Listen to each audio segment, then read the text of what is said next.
Lantas apa makna dari sikap Megawati yang kini menghindar dari pembicaraan soal politik? Megawati memilih menyelami karya seni Butet Kertarejasa yang diwarnai kritik sosial politik. Bersama kami pemirsa telah bergabung 3 orang narasumber, ada pakar semiotika ITB yaitu ada Pak Acep Iwan Saidi, kemudian pakar politik yaitu ada Prof. Burhanuddin Muhtadi dan juga ada Ketua DPP PDI Perjuangan Pak Hendrawan Supratikno. Selamat sore Bapak-Bapak semua. Selamat sore. Ya. Pertama saya ingin ke Prof. Hendrawan terlebih dahulu. Prof, sebelumnya Bu Mega ini lantang bicara soal politik termasuk mengajukan diri untuk menjadi amicus curiae ketika EKMK pada saat sengketa Pilpres kemarin. Nah, tapi di penampilan perdananya di publik kali ini Bu Mega menghindari bicara politik kontemporer. Sebetulnya kenapa Bu Mega menghindari bicara politik kontemporer ketika menghadiri sebuah karya seni seorang seniman yang juga memiliki kritik-kritik sosial politik? Jawabannya sederhana karena kami sedang mempersiapkan perhelatan politik yaitu Rapat Kerja Nasional PDI Perjuangan yang akan diselenggarakan tanggal 24 sampai 26 Mei.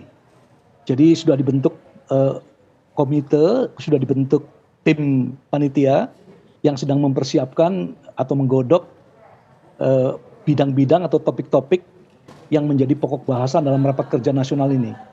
Jadi Ibu Mega memberikan kebebasan kepada panitia yang sedang mempersiapkan ini untuk mengundang pemikiran-pemikiran terbaik untuk bidang-bidang yang menjadi telahan, menjadi pokok kajian. Itu sebabnya kami sudah mengadakan focus group discussion dengan tokoh-tokoh dari kampus, ya, akademisi yang memiliki reputasi baik.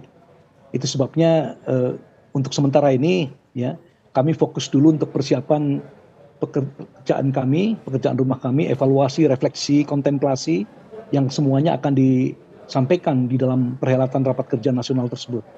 Oke, Pak Hendrawan, ini ada juga yang publik mempertanyakan apakah ini menunjukkan sikap oposisi yang akan diambil oleh Bu Mega? Karena kalau kita melihat misalnya karya seni yang bertajuk, ini kan kalau saya bacakan ya, saya sempat riset ini Melik Gendong Lali, ini kan istilah Jawa, jadi keinginan yang berlebih untuk memiliki, didorong nafsu tak pernah puas. Terus kemudian ada simbol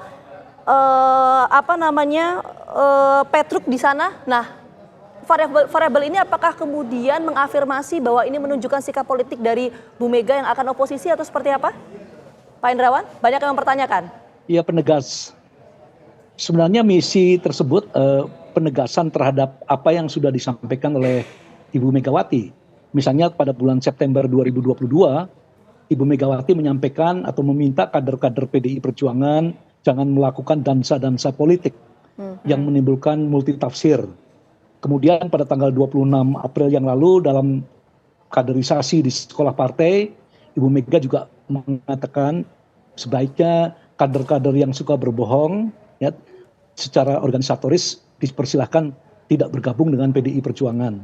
Ya, jadi kalau itu kebetulan ada patung yang wajahnya mirip Pinocchio begitu, yang kalau berbohong hidungnya langsung ngulur begitu, ya. Terus kemudian dengan tema Melik Gendong Lali. Jadi mereka yang berkuasa dan memiliki harta benda besar itu cenderung akan lupa. Ini kan versi lain dari apa yang disampaikan oleh Lord Acton, diktum yang sudah sangat kita kenal, bahwa kekuasaan cenderung korup dan kekuasaan yang absolut pasti dipastikan korup. Ya, Pak Hendrawan, apakah itu pemikiran dari Bu Mega yang mungkin menggambarkan seperti apa yang digambarkan oleh Bu Mega dengan karya-karya seni yang ditampilkan oleh Butet Kertarejasa kemudian dihadiri oleh Bu Mega? Apakah itu yang sekarang ada di dalam pikiran Bu Mega mengenai kondisi terkini? Sebenarnya begini, Butet ini kan posisinya unik dalam peta atau dalam landscape budayawan Indonesia.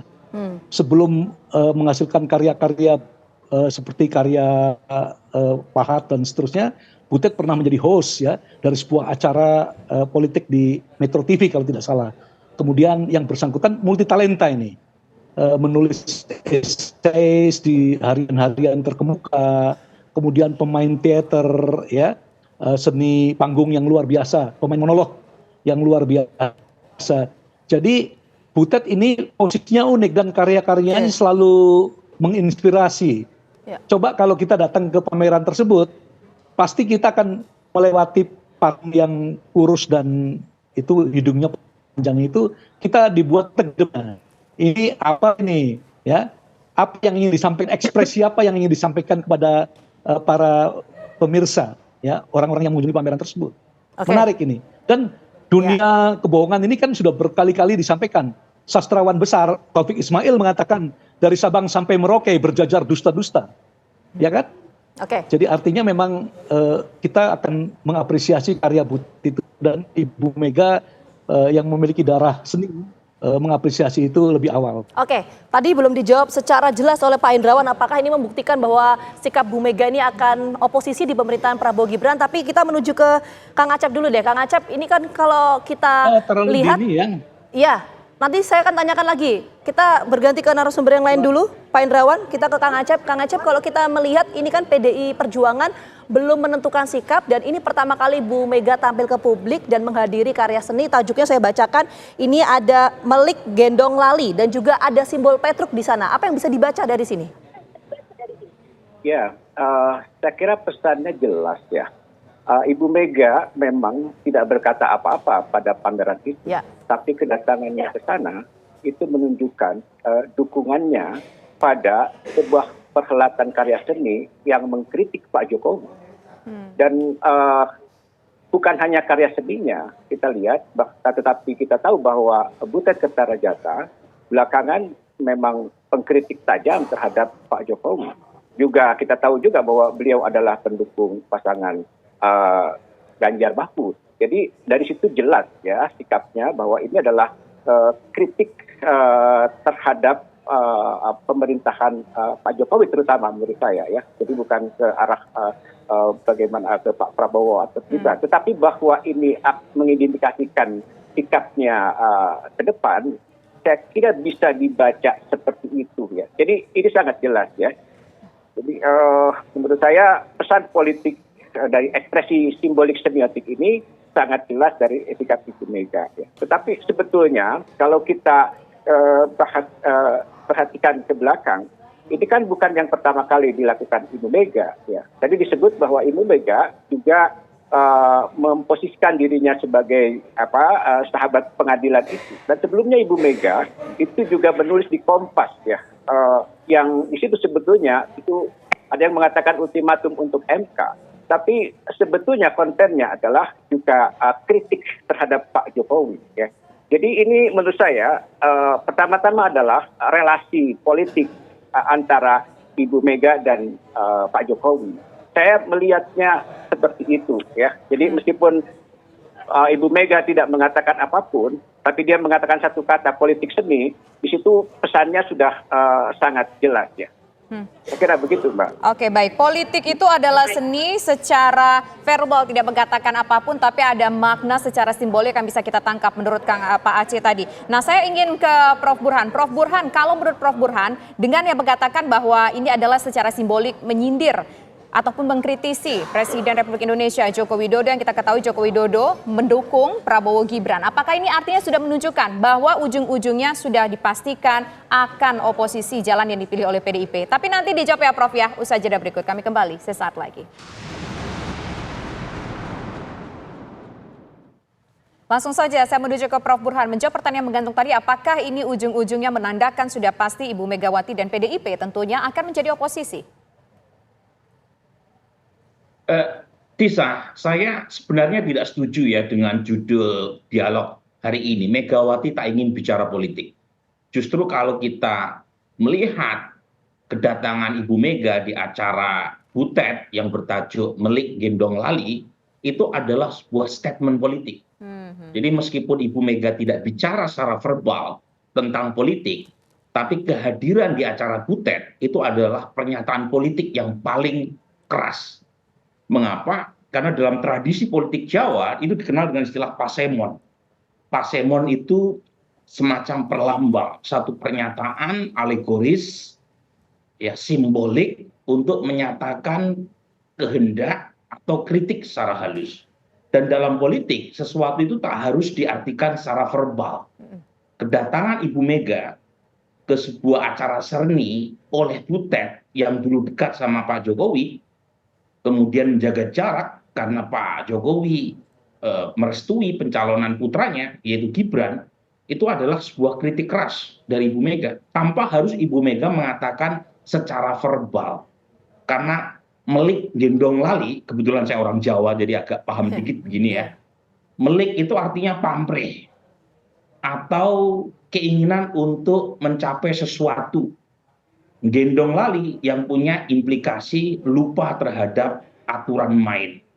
Jadi persis seperti yang selama ini dinarasikan oleh Ibu Mega dan elit PD Perjuangan, bahwa apa yang terjadi selama Pilpres, Ibu Mega dan PD Perjuangan mengatakan Pak Jokowi sudah lupa. Jadi kira-kira itu pernyataan yang ingin disampaikan. Dan kalau kemudian bisa menanyakan, apakah ini indikasi bahwa PD Perjuangan akan beroposisi, tanpa harus kita menunggu pernyataan verbal Ibu Mega bahwa PD Perjuangan akan beroposisi, gesturnya itu jelas menunjukkan ke arah sana. Oke, ini adalah bentuk keras PDIP akan oposisi. Kita mau ke Pak Hendrawan, betul nggak itu yang disampaikan oleh Prof. Burhan, Pak Hendrawan, bahwa ini adalah bentuk sikap politik dari PDI Perjuangan bahwa akan oposisi di pemerintahan Prabowo Gibran? Jadi silahkan ditafsirkan sedemikian, ya. Tetapi bagi kami di PDI Perjuangan, pembicaraan mengenai apakah akan ada di dalam pemerintahan atau di luar pemerintahan itu baru dibicarakan dalam rapat kerja nasional. Itu sebabnya sekarang sudah dibentuk komite-komite atau komisi-komisi dan komisi 1 yang berbicara tentang ideologi dan positioning.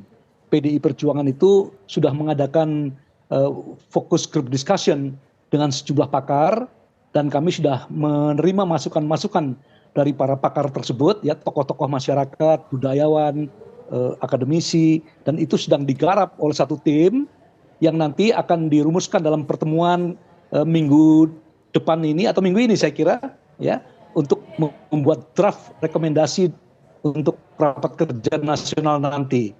Itu sebabnya hari ini saya kira masih terlalu awal untuk memastikan posisi PDI Perjuangan. Tapi Pak Hendrawan nggak membantah ya Pak ya soal itu ya? Para pengamat dan para sekali lagi akademisi. Nggak membantah soal itu ya Pak ya? Jadi silakan membuat simpulan-simpulan. Kami mempersilahkan semua orang untuk memberi tafsiran politik terhadap gestur-gestur yang diberikan oleh Ketua Umum atau disampaikan Ketua Umum dan para pejabat tinggi atau petinggi-petinggi partai. Tetapi sekali lagi pembicaraan serius mengenai hal tersebut baru dibicarakan dalam rapat kerja nasional nanti. Ya, kita tentu menunggu nanti akan seperti apa hasil dari Rakernas. Nah, kalau kita ingat lagi sebelumnya beberapa waktu yang lalu ada rencana pertemuan antara Pak Prabowo dengan juga Ibu Megawati, begitu ya. Nah, apakah pertemuan ini akan berlangsung setelah sudah ada rekomendasi dari Rakernas atau jangan-jangan sebetulnya di balik layar sudah ada terjadi pertemuan? Pak Hendrawan. Pertemuan fisik dalam pengertian pertemuan Ibu Mega dengan Pak Prabowo. Saya kira kita boleh menduga bahwa pertemuan tersebut dilakukan tidak dalam waktu dekat ini. Karena kami masih fokus untuk menyelenggarakan rapat kerja nasional. Tetapi begini, mungkin supaya tidak gaduh ya, komunikasi antara teman-teman Gerindra dan teman-teman PDI Perjuangan itu berlangsung baik ya. Baik di aparat, di AKD, ya, di DPR RI, kemudian komunikasi antara Ibu Puan Maharani sebagai Ketua DPR dengan salah satu wakil ketuanya, Pak Sukmi Dasko Ahmad, selama ini berjalan sangat baik. Oke, baik. Ini menarik nih pernyataan dari Pak Hendrawan. Kita mau ke Prof. Burhan sebelum ke Kang Acep ya. Prof. Burhan, ini kan tadi Pak Hendrawan menyampaikan bahwa ya terserah saja mau ditafsirkan apapun. Tidak membantah lah soal sikap dari PDI Perjuangan ini, soal akan oposisi. Kalau Prof. Burhan meyakini bahwa sikap politik dari PDI Perjuangan nanti akan oposisi, kenapa tidak diumumkan saat ini? Kenapa harus menunggu Rakernas? Apakah momentum Rakernas ini yang akan mengumpulkan semua kader, menunjukkan soliditas, itu ingin ditunjukkan oleh Bu Mega? Atau seperti apa, Prof? Ya, suka tidak suka memang kita melihat dua aspirasi yang berkembang di internal PDI Perjuangan. Ada aspirasi yang mempertimbangkan untuk bergabung dengan pemerintahan Pak Prabowo, apalagi Ibu Mega dan PDI Perjuangan tidak ada persoalan dengan Pak Prabowo. Aspirasi ini kuat sekali kita rasakan muncul dari orang-orang dekat Mbak Puan. Tetapi saat yang sama kita juga melihat aspirasi yang sangat kuat agar PDI Perjuangan konsisten sebagai oposisi. karena dari awal mengkritik proses pemenangan Pak Prabowo Gibran yang dianggap cacat etis. Dan itu terlihat sekali dari statement-statement Pak Sekjen, Mas Hasto Kristianto. Tetapi lagi-lagi dalam aturan main di internal PD Perjuangan, kata putus finalnya kan ada di tangan Ibu Mega. Nah, per hari ini saya melihat gesture yang ditunjukkan oleh Ibu Mega itu sepertinya masih pengen PD Perjuangan menjaga jarak dengan Pak Prabowo Gibran. Dalam pengertian, meskipun Ibu Mega tidak punya persoalan dengan Pak Prabowo, tetapi ini kan bukan persoalan personal. Ini kaitannya dengan sikap partai yang selama ini mengkritik dengan keras terkait dengan kemenangan Pak Prabowo Gibran. Dan kalau kita baca gesturnya sekali lagi, kehadiran Ibu Mega di acara pameran seni Butet dengan tajuk Melik Gendong Lali, dan dalam acara itu Ibu Mega berhenti di patung ini ya, yang bikinan Butet kalau tidak salah, sosok laki-laki tinggi kurus dengan hidung panjang, itu menunjukkan sesuatu buat saya. Jadi gesturnya itu sepertinya kalaupun toh terjadi koalisi tidak dalam waktu dekat, karena bagaimanapun bukan hanya Pak Prabowo di sana, ada Mas Gibran yang menjadi wakil presiden Pak Prabowo. Nah, kalau misalnya PD Perjuangan berkoalisi dengan Pak Prabowo Gibran, ya, pertanyaan yang muncul kemudian, lantas bagaimana dengan kritik-kritik sebelum ini? Jadi yang saya baca adalah belum ada tanda-tanda yang menunjukkan ada indikasi PD Perjuangan dalam waktu dekat akan bergabung dengan Prabowo Gibran. Meskipun Pak Prabowo kelihatan sekali masih punya keinginan untuk menarik PD Perjuangan ke dalam. Dan jangan lupa Gina, kan statement-statement terakhir Pak Prabowo juga sepertinya menunjukkan kesan bahwa PD Perjuangan masih belum mengkonfirmasi ajakan itu. Statement Pak Prabowo, terutama di acara Rakornas PAN kan kemarin menunjukkan itu. Jadi sepertinya kalaupun toh ada koalisi, itu sepertinya akan terjadi beberapa waktu ke depan, tidak dalam waktu dekat. Dan kemungkinan dekatnya adalah masih oposisi. Oke, baik. Nah, sekarang kita ingin menuju ke Pak Acep. Pak Acep, ini tidak ada indikasi bahwa akan bergabung dengan Prabowo dan Gibran. Anda melihat hal yang sama atau mungkin ada secercah harapankah misalkan bisa bergabung dengan Prabowo dan Gibran meskipun tidak sekarang, tapi nanti akan waktu yang lebih lama lagi, Pak Acep? Ya, kita baca secara semiotik, logika naratif semiotiknya nggak masuk kalau Ibu Mega dan PDIP itu melakukan koalisi dengan Prabowo Gibran. Kita tahu bahwa Ibu Mega itu adalah salah satu sosok yang memegang teguh pada konstitusi, ya. Dan itu adalah ideologi yang dipertahankannya secara terus-menerus. Sementara di seberang sana, dan sudah dikemukakan juga oleh pihak PDIP dan orang banyak bahwa terjadi pengkhianatan terhadap konstitusi. Bagaimana mungkin seseorang yang memegang teguh ideologi yang pada konstitusi itu kemudian akan bergabung dengan pihak yang dianggap telah mengobok-obok atau telah mengkhianati konstitusi itu. Jadi dari sini nggak ada logika semiotiknya. Sebaliknya kalau itu terjadi koalisi, maka kita harus membaca ada hal-hal lain di luar logika naratif semiotik itu. Jadi saya ingin mengatakan secara tegas demikian, ya. Dan menurut saya kalau kemudian terjadi koalisi, maka Ibu Mega akan kalah 2 kali menurut saya. Sekarang posisinya kalah dalam politik, ya. Dan kalau bergabung maka juga akan kalah secara ideologi, ya. Jadi menurut saya ini akan sangat dipertimbangkan oleh Ibu Mega. Jadi saya sama sekali tidak menangkap itu, kecuali kalau ada hal-hal lain yang kemudian bisa kita curigai juga di luar logika naratif dan juga akal sehat semiotik. Ya, saya melihat seperti itu, Mbak. Oke, kita mau ke Pak Hendrawan lagi. Pak Hendrawan, tadi ini menarik disampaikan oleh Prof. Burhan ya. Pak Hendrawan begini, kalau memang akan diputuskan nanti di dalam Rakernas PD Perjuangan ini tanggal 24 Mei mendatang ya. Tapi kalau kita melihat kondisi internal PD Perjuangan, tadi Prof. Burhan juga sempat menyinggung ya.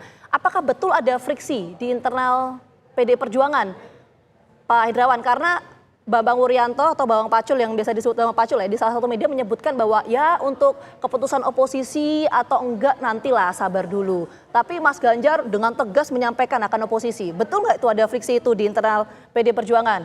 Pak Hendrawan? Jadi di internal PDI Perjuangan ada perbedaan pandangan, ya, masing-masing memiliki argumentasi yang kuat. Itu sebabnya kami tidak mau terjebak dalam diksi oposisi, koalisi yang sebenarnya hanya dikenal dalam sistem parlementer. Dalam sistem presidensial, apalagi untuk konteks Indonesia, sila yang keempat dalam Pancasila itu adalah musyawarah untuk mufakat. Ya, jadi artinya kerakyatan yang dipimpin oleh hikmat kebijaksanaan dalam permusyawaratan perwakilan. Itu sebabnya kita harus mengutamakan prinsip musyawarah.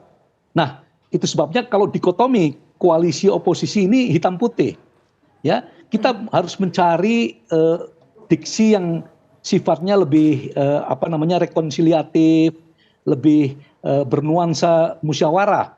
Itu sebabnya ada misalnya yang mengusulkan mitra strategis, strategic partner, ya. Hal ini kan tidak pernah dibicarakan. Itu sebabnya nanti akan menjadi pembahasan yang serius di dalam rapat kerja nasional.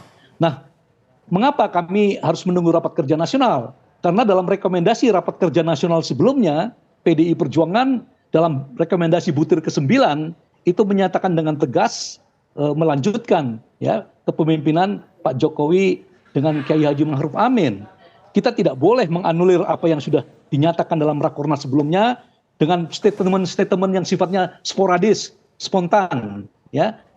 Itu harus dibicarakan secara resmi dalam organ keputusan partai, yaitu rapat kerja nasional. Kita tidak boleh membiasakan diri menyetuskan pandangan yang siksak, ya, yang sifatnya temporer sesaat.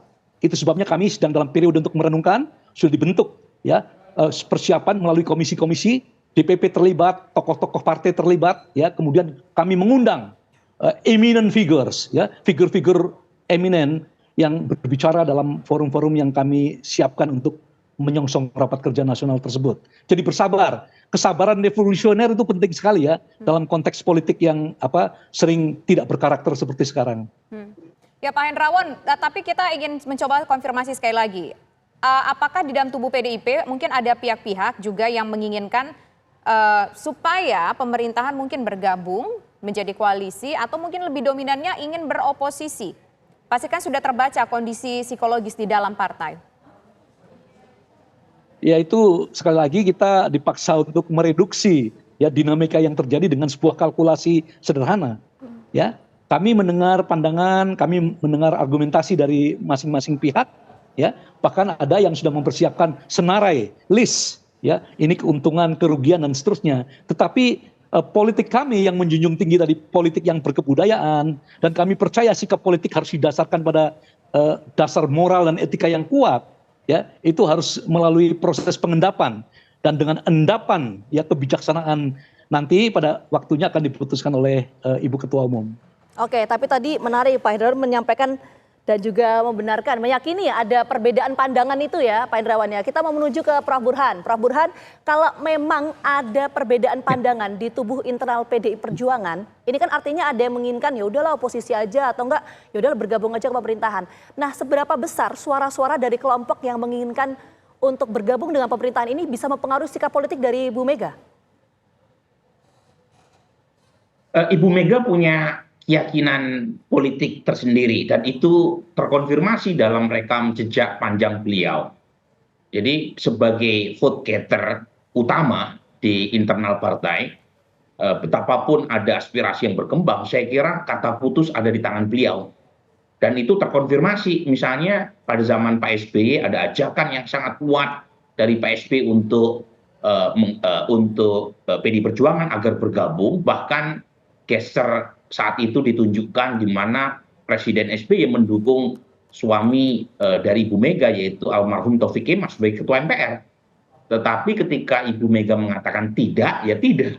Meskipun ada banyak godaan kursi menteri yang ditawarkan. Nah, jadi lagi-lagi saya melihat PDI Perjuangan terutama dari sikap pribadi seorang ketua umum yang kita tahu ya latar belakang kehadiran PDI Perjuangan sangat ditentukan oleh posisi politik yang diambil oleh Ibu Mega. Nah, kalau melihat gesture Ibu Mega per hari ini, sepertinya saya membaca kemungkinan berkoalisinya PDI Perjuangan dengan Prabowo Gibran tidak akan terjadi dalam waktu dekat. Kemungkinan menunggu perkembangan, misalnya setelah Pak Jokowi tidak lagi menjadi presiden, kemudian melihat relasi Pak Prabowo dengan Pak Jokowi setelah Pak Jokowi tidak lagi berada di istana, itu yang mungkin akan bisa mengubah posisi politik PD Perjuangan.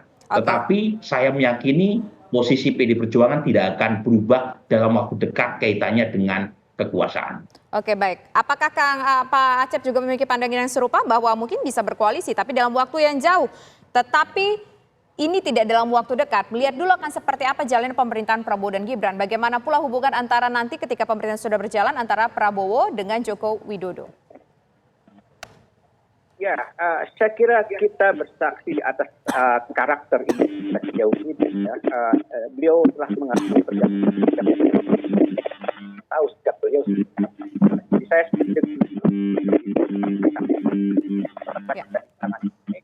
dan sejauh ini menurut saya Ibu Mega akan tetap bertahan pada posisi hari ini, gitu ya. Dalam jangka panjang berubah. Kalau Mega sudah tidak menjabat lagi sebagai ketua PDIP, gitu, ketua umum PDIP. Saya sepanjang beliau yang menjadi ketua umum PDIP, saya tidak menangkap peluang akan berkoalisasi, kecuali Ibu Mega mempertaruhkan keyakinannya sejauh ini tentang ideologi yang dianutnya, yang selalu memegang teguh konstitusi. Dan sejauh ini terlihat ekspresi Ibu Mega dalam politik dalam belakangan ini itu kan sangat santun ya menurut saya. Ekspresinya selalu ekspresi simbolik. Ya. Beliau tidak mengatakan secara langsung, padahal sebagai ketua umum yang bagi sebuah partai yang sangat besar dan turut-turut memenangkan pemilu, persoalannya beliau tidak mengatakan tegas gitu. Tapi beliau tidak melakukan, ya, menurut saya kedewasaan itu. Baik.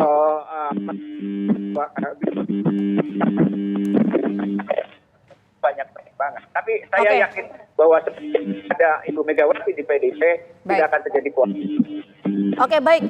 Pak Acep dan juga Prof. Burhan dan Pak Hendrawan, terima kasih. Nanti kita tunggu sikap politik dari PDI Perjuangan tanggal 24 Mei. Sekali lagi terima kasih atas waktunya. Sehat-sehat selalu.